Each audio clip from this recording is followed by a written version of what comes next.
Welcome, and today we're going to talk a little bit about customer obsession, and today I've got with me Fred Jordan. And Fred, thanks for joining me today. Thank you for having me. Yeah, totally. Taking out time out of your schedule to get here, and I like you've got the customer obsession shirt going. Awesome. It's in our DNA, right? Yes, it is. Cool. All right, so yeah, I've got a couple questions for you today. Okay. And first off, I'm just curious, what does customer obsession mean to you? Yeah, it's a great question. I really think of it through two lenses. Mm-hmm. One, I think it's a state of mind, Mm-hmm. and in every interaction, in every decision, in every discussion, Mm-hmm. am I intentionally putting customer as the focal point of the dialogue? Mm-hmm. And I heard somebody once use this great analogy of when you're in a meeting, can you imagine an empty chair, but envision that the customer is actually at the table in these discussions, and how would we act? Would we behave differently?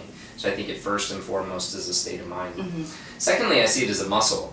We get into the day-to-day tactics of our jobs, and I think sometimes we begin to take on a point of view that says, what does this mean for Microsoft, or what does this mean for operations? And I think it's up to us to continuously build that muscle of how do we think about it from the customer perspective. Those two things are how I think about customer obsession. Cool. So the meeting is almost kind of like the pre-workout. Yeah.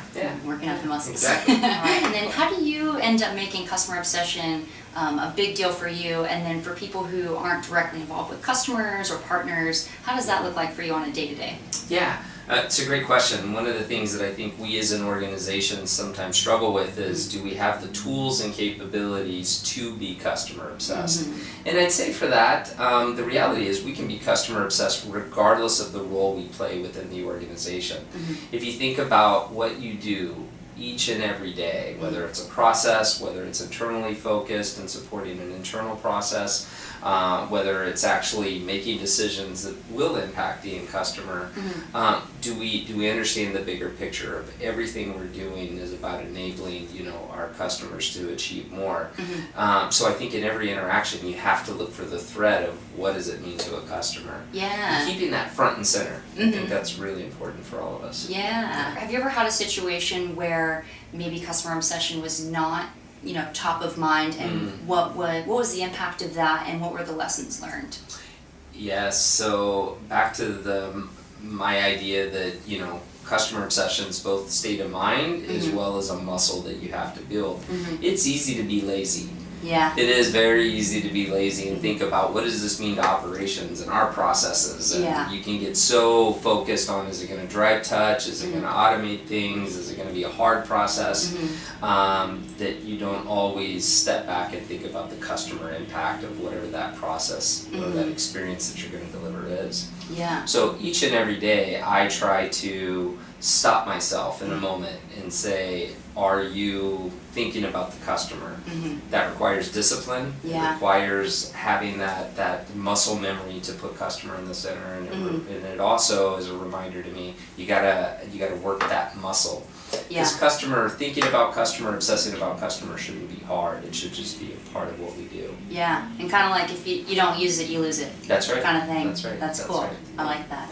All right, Fred, so can you tell me a cool story maybe about where customer obsession was the main point? Yeah, so within the OEM space, our customers tend to also be significant partners for Microsoft in terms of getting hardware with our solutions, our operating system built into those devices. Yeah.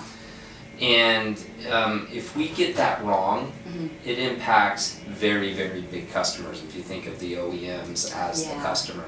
And there's been a couple of times that we have said we are going to disrupt our OEM supply chain, or we are going to drive touch for our OEMs, that we've said the right thing to do is to not launch and to hold back until engineering can deliver, or we can improve processes. But to me, those are real world examples where customer obsession did come through, and it actually ended up changing our internal plans of record. And then do you have kind of a story that you could think of where you really saw customer obsession play out? Yeah, I've got a bit of a unique perspective on customer obsession because my organization's accountable for launch. And as a part of that, whether it's launching a new product, a new business model, new internal processes, one of the things that we do in each and every one of our launches is we say, what's the impact on the experience? Yeah. And I think our job is less about talking to what the impact is, as much as it is what do we want the experience to be, and how do we push that each and every day. You know, we're going to always have to do compromises in terms of schedule and scope and those types of things, but doing what we can to maximize the best customer experience should be in all of our DNA. Yeah, awesome. I think that's all I've got for you today. So Awesome. thanks for joining us, Yeah. and we'll see you next time. Happy to.